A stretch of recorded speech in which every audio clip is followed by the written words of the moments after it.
in a country that has always valued a certain level of entrepreneurship, the idea that you would give your work to the collective is honorable and has been celebrated, and also seen as foolish, right? And there must be something wrong. So de Tocqueville talked about American bureaucrats as people who were somehow had taken themselves out of the American dream. So the reputation is that there's something uncompetitive. That starts certainly in the 19th century.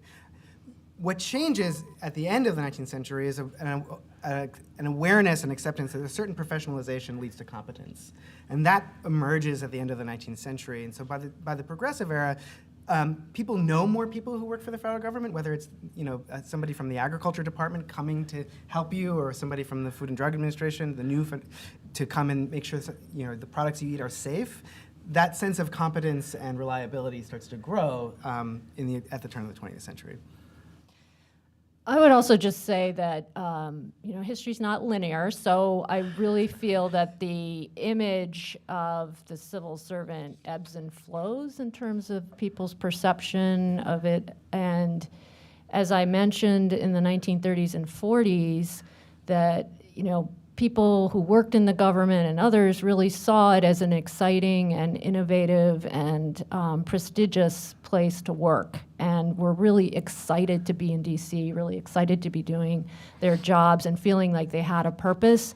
I think, as I said, morale really suffered in the 1950s during the Cold War and the purges of that period.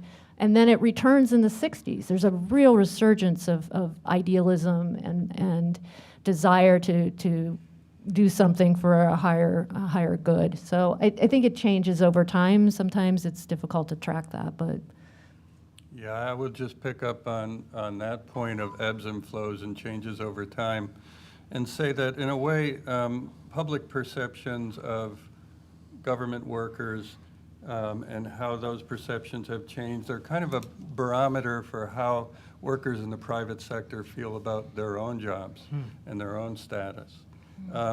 In that period that I focused on, from 1960 to 1978, when big reforms were made to basically engage in things like affirmative action, the development of union rights and things, there was widespread public support for that, because I think you could find in that era that American workers in general in the private sector felt fairly secure.